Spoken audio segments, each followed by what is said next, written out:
This is Business Inspires, the podcast of the Tri-Village Chamber Partnership. To run a successful business, you need resources, valuable connections, and community recognition. Business Inspires will provide you with the tools, resources, and examples to inspire you to create the business you're envisioning. This episode is brought to you by the Tri-Village Chamber Partnership. Our innovative and active chamber is successful because of our smart and engaged members who cultivate our strong business community. Boost your business with LBB Edutainment. Our expert strategies and coaching empower leaders and teams to transform your workplace culture and inclusivity. Let's create a better world of work today. Begin at lbbedutainment.com. Grandview Heights seamlessly combines timeless charm with a modern vision. This is Yasmin Robles, the Chief Sparkle Strategist at Robles Designs. We specialize in creating drool-worthy websites, stunning brands, and innovative marketing strategies for entrepreneurs who are hell-bent on taking over the world. Get started today at roblesdesigns.com. The city of Upper Arlington, where superior services and citizens come first. Welcome to Business Inspires, where our goal is to inspire you to create the business you envision. I'm Brett Johnson, Tri-Village Chamber Partnership Board Member and the owner of Circle 27 Media Podcast Consultants. Thank you for following and subscribing to the podcast. With me is Katie Ellis, President and CEO of the Tri-Village Chamber Partnership and co-host of the podcast. It's great to be here with you, Katie. Same, great to be here. And we're so excited to have Laura with us from Starburst Media. It was really fun to kind of dig into your website and then learn a little bit more about you and your background. So you started out being interested in being a journalist. And can you just tell us a little bit about like how that developed inside of you? Sure. At a young age? Yeah, sure. I wanted to be everything. And so journalism, I ended up switching from English to journalism because I thought that was more realistic than creative writing as a job path. And so I ended up graduating in 2004 when journalism was collapsing throughout the world, starting its collapse, I should say. And so I wasn't able to get a job, and that's fine. Yeah, so I moved to Chicago, and I walked up and down the street, got a bartending job the first day I moved, and then just kind of figured, I don't want to go back to school, but I can learn things while I bartend.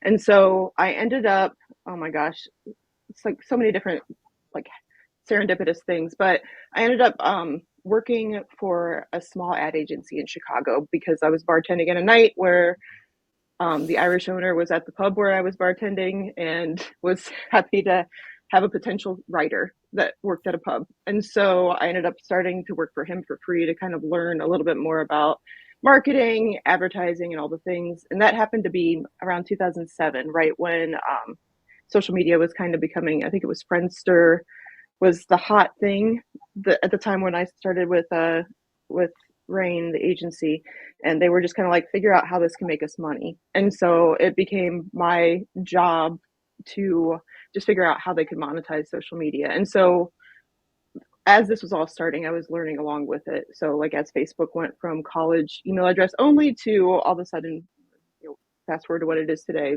absolute awful monster. But, and so I worked all these different little jobs while I was bartending. And then I decided to quit all the jobs and just work for myself. And when I initially started, I started as focusing on writing, focusing on social media, because that's what I had a lot of experience in. But everyone that I worked with had needs for their websites. And so I just started to learn a little bit more about specifically WordPress, but like coding and everything in general.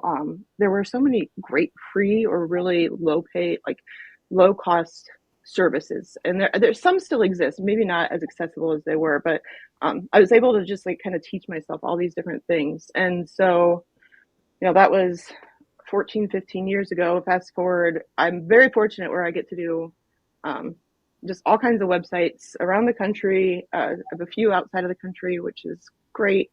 And just a wide range of clients. And like I said, I want to be everything and do everything. And this kind of gives me a chance to meet a lot of different people that do a lot of different things. And it's still pretty interesting.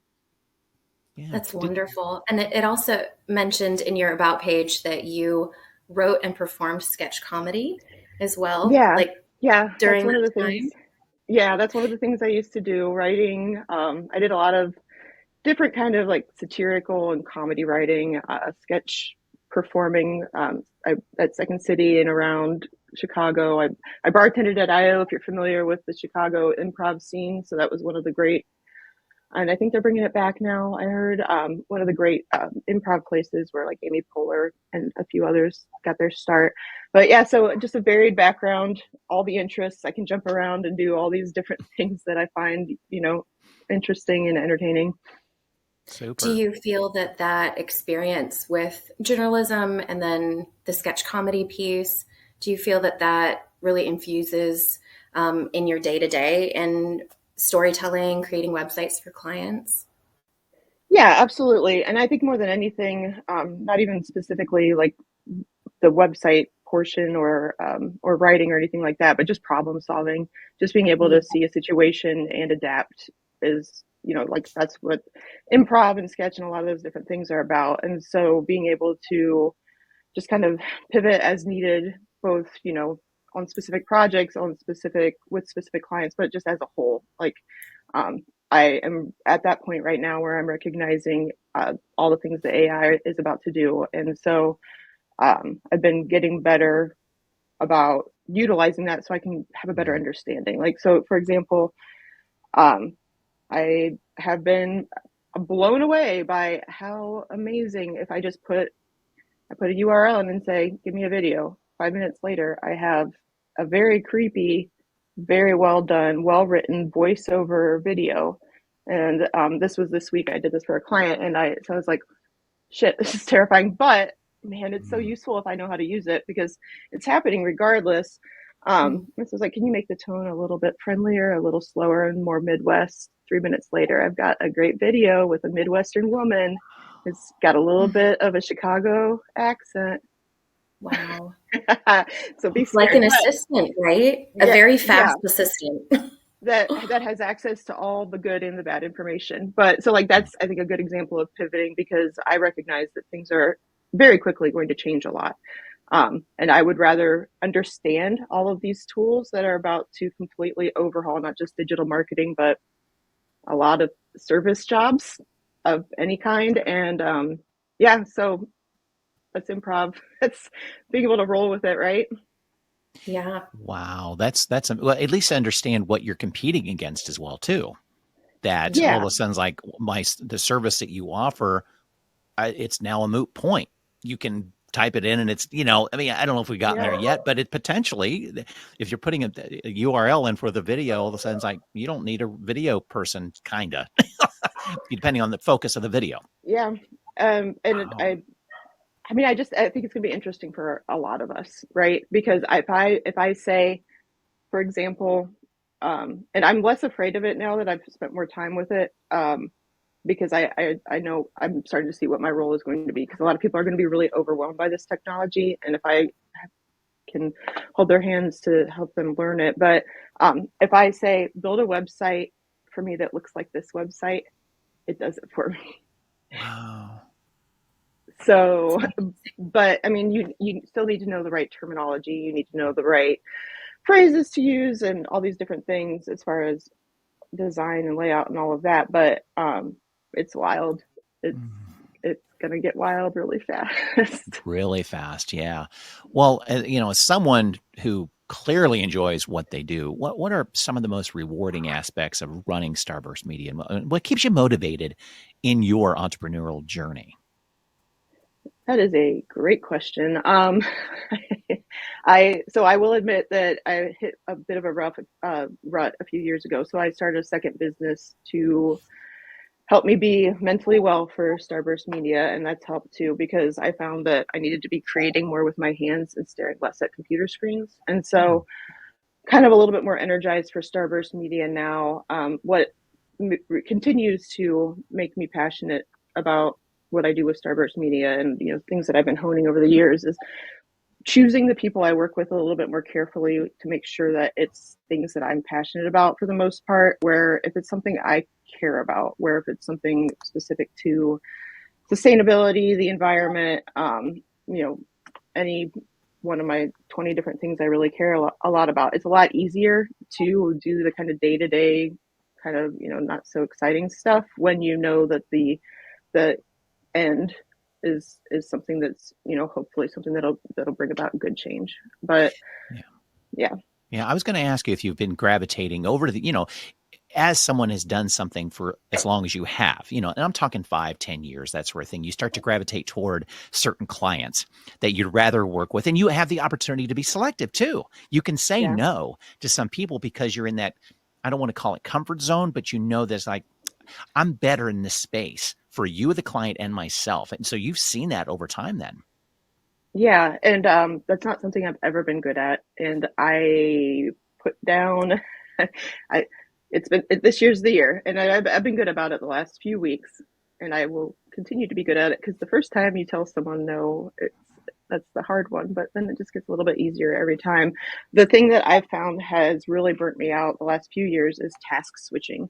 So when it's like 90 different emails from 90 different people from 15 years of work, it's a lot of, and so I'm trying to cut down on those little, like, trying, we'll see how it goes, but those little changes that, like, even if it's only 15 minutes of change on this website, but then being able to change gears completely to switching to this different website platform and needing to do this. So I'm trying to cut back on that sort of thing, because that really, it just frays you at the edges when you do too much of that.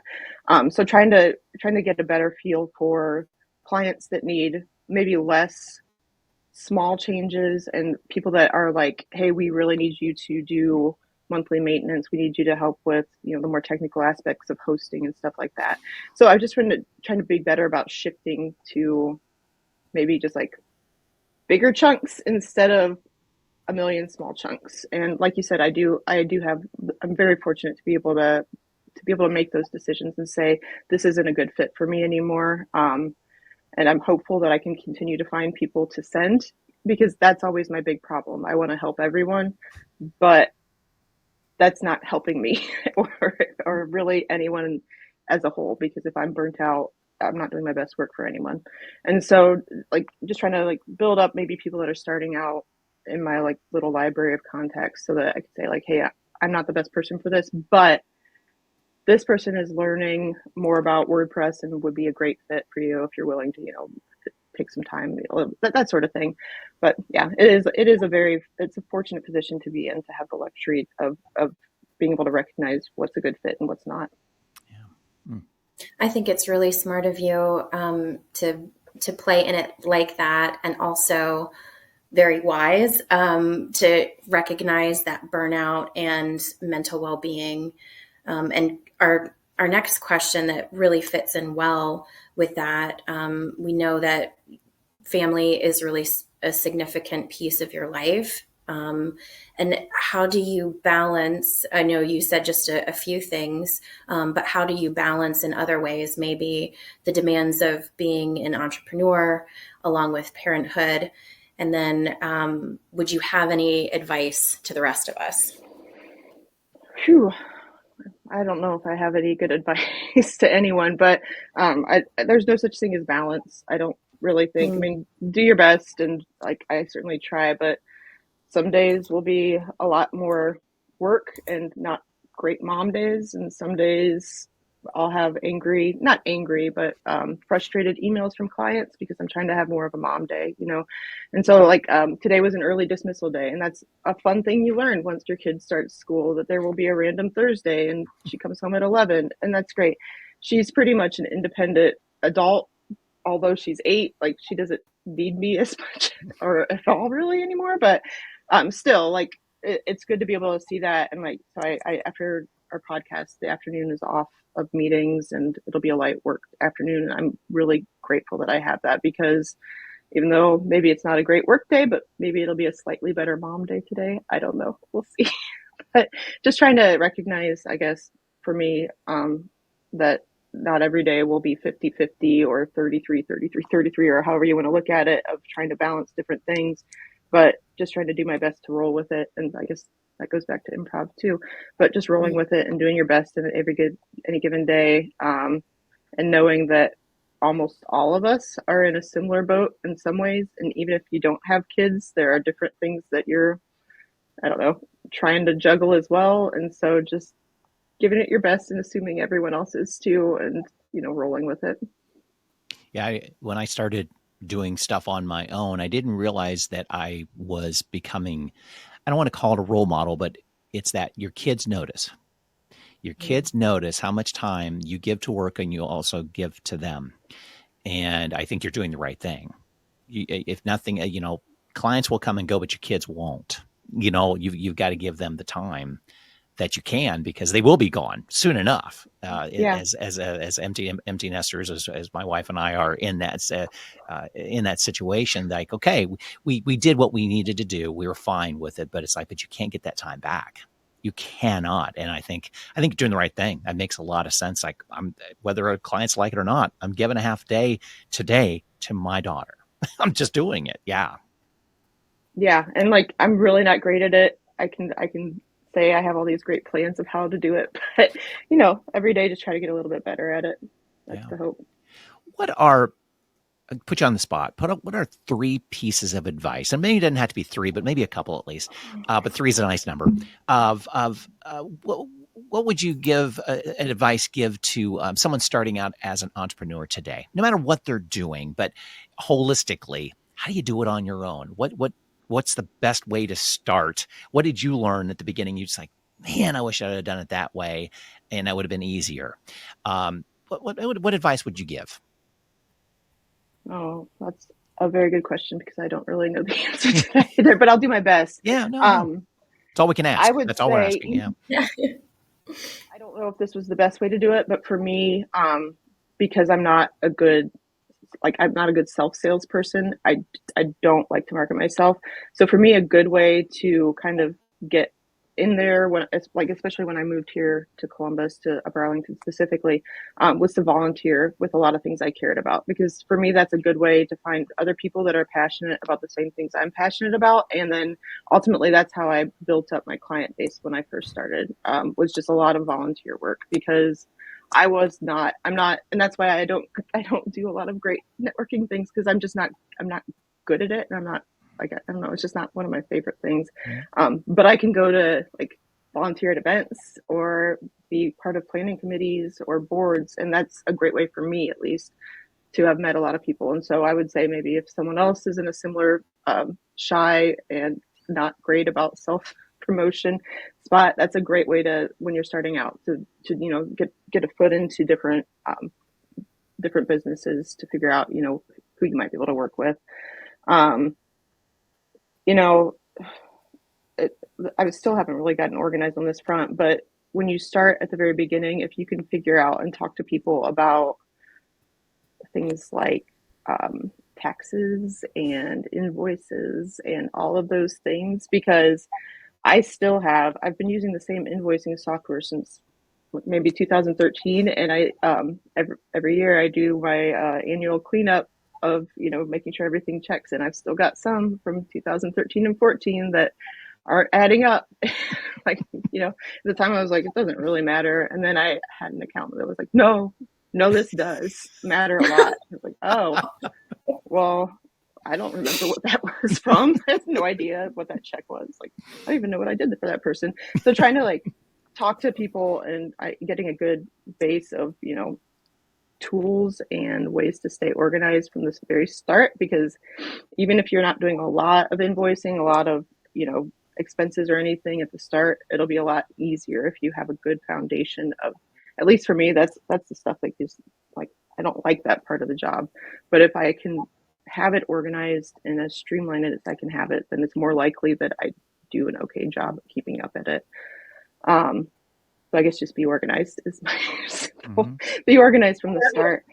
And then I think, again, just being flexible. And if you have an initial vision of what, this is the job I want to do, this is, what this business is going to be. And for some people that's more rigid. Like if I'm opening a hardware store, that's a pretty, specific thing that I'm doing, where I'm not pivoting to becoming a yoga studio. But if I'm a consultant or something like that, you don't need to start with like, this is the only type of work I do. Just kind of notice the things and the trends around you, and maybe be willing to kind of flow with what makes the most sense. If your initial vision maybe wasn't exactly spot on, just kind of, learn what you need to learn and flow with what makes the most sense. Like, for example, if ChatGPT is really good at Shopify websites, which it is. So just be willing to be flexible. For not having the answers off the top of your head, you had great answers. Those are perfect. I love it. I've got words, a lot of words, but not succinct answers. No, those were great. Those were great. Thank you so much. And then looking ahead for yourself, what are your goals and aspirations for Starburst Media in the upcoming years? And in addition to that, is there anything that's really exciting you right now, like a project or something on the horizon that you can share with us? I have a lot of projects that are very exciting to me, but not within Starburst Media. Within Starburst Media, it's mostly just work, which is okay, because what I've recognized is I can have, we get paid for jobs because it's work, right? And so I can have this job that is what pays the mortgage and, for groceries and all of that. But I can also have passions that don't necessarily need to be paying me money, but also like just being paid in other ways, right? So being fulfilled by so I've got a few fun projects there. I don't know if it's relevant to bring up, but I'm finding that those are what, like, making sure that I have things outside of just work to keep me motivated and interested. And, I very much just like to learn new things, and having things other than just work is very important to me. I think that's wise, because you become a very dull person because you have nothing to talk about but work. You have to have outside interest to bring to a conversation, and home to significant others, to family. When they don't want to hear about work when you go to Thanksgiving dinner. I mean, they do, but it's like, okay, what else are you doing? That sort of thing. I think it's important to have that variety and place it in the right place in your life. That makes a lot of sense.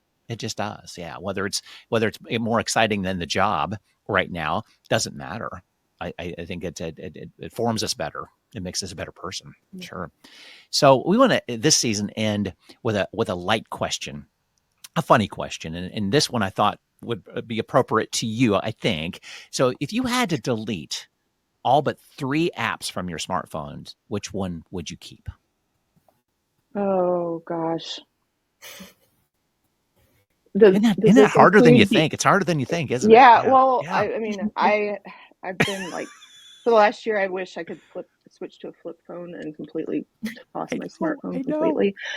So does this include the Apple apps? Like, does this include text messaging or like outside? I think I look at it from outside apps, the ones you can delete easily, and it's like, you know what? Goodbye. Okay. What would you want 3 that you'd want to keep? So outside of the basics, the foundation of text, call, music and all that stuff, podcasts, I would keep, there's a really pretty game called Monument Valley. I would keep that because it's very calming and very nice. Similarly, there are a couple like math and logic. I'll consider that one app that I find also good, because I'm trying to do as much as I can. If I have the compulsion to look at my phone, instead of scrolling social media or something else, to try to mindlessly do math and logic problems seems better for me. Yeah. So I would put Monument Valley, math and logic, and the Weather Channel. Sure. Because I think it's more accurate than Apple's weather. Which is funny because it's powered by the same information, but I swear it's so different. And I prefer the Weather Channel app. So those are the 3 I choose. Perfect. There's no wrong answer to that. I'm always intrigued by those that would, what do you want to keep?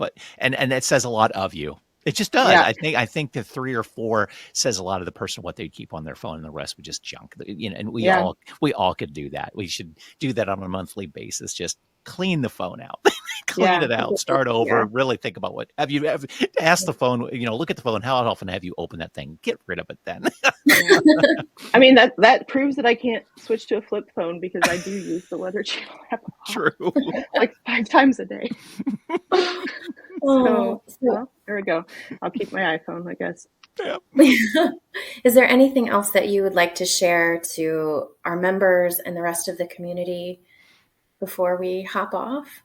I don't think so, but this was lovely. So thank you for reaching out, and such a funny, like, full circle moment to think that it was 7 years ago that we did the initial first podcast of the whole series. So it's great.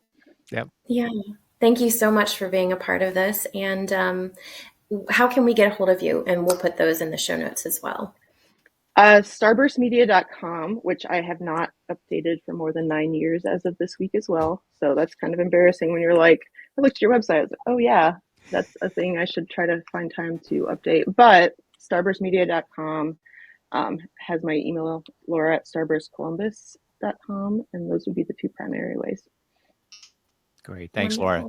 Listeners, thank you for joining us. And don't forget to check out our podcast page on the Tri-Village Chamber website. Look for that podcast tab at the top of the homepage. Tell us what you think about this or any of our other episodes at info@chamberpartnership.org. Did you know sponsoring a Tri-Village Chamber event not only builds brand awareness, but expands your network? Our chamber unites hundreds of businesses and individuals through meaningful relationships, educational programming, exclusive resources, and awesome events. Sponsorship supports our efforts to build and strengthen the community. To find out which opportunities are best for you, contact me directly at Katie, Katie, @chamberpartnership.org. Thanks for partnering with us. Thanks for listening to Business Inspires. Check out the podcast show notes for information about this podcast, to schedule a guest appearance, or to find out more about sponsoring this podcast.